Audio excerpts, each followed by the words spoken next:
பக்தர்களுக்கு என் அன்பு வணக்கங்கள். ஓம் சாய்ராம்.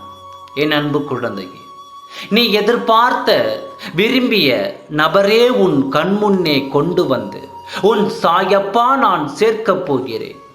அவரே உனக்கு ஒரு இன்ப அதிர்ச்சியும் தரப்போகின்றார். நான் எப்பொழுதும் உனக்கு துணையாக உன்னுள்ளே தான் இருக்கின்றேன். அப்படி நீ இருக்கையில் நீ படும் துயரங்களை நான் அறிய மாட்டேனா என்ன? உன் மனதில் உள்ள அனைத்தையும் உன் சாயப்பா நான் அறிவேன். உன் மனம் எதிரே தெரிகின்ற கஷ்டங்களில் இருந்து திகைத்து நம்பிக்கை இழக்கின்ற காலகட்டத்தில் தான் நீ இருக்கின்றாய். உன் கர்ம வினைப்படி இது உனக்கு சோதனை காலம்தான். நான் இல்லை என்று கூறவில்லை. ஆனால் உன் கர்ம வினைகளை அகற்றி உன் சாதனை காலமாக மாற்ற நான் இங்கு உனக்காக போராடி கொண்டே இருக்கின்றேன். இன்னும் சிறிது காலத்திற்கு பொறுமையாக சகித்துக்கொள்.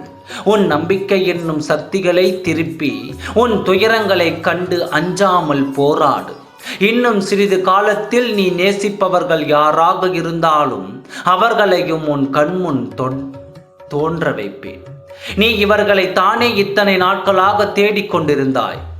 நான் எப்பொழுது அவரை பார்ப்பேன், நான் எப்பொழுது அவரிடம் பேசுவேன் என்று ஏங்கி தவித்து கொண்டு இருந்த உனக்கு அப்பா நான் உனக்கு ஒரு அதிசயத்தை நிகழ்த்துவேன்.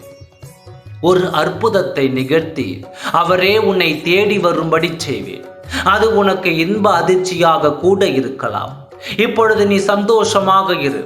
அனைத்தும் நல்லதாகவே நடக்கும். ஓம் சாய்ராம். நன்றி, வணக்கம்.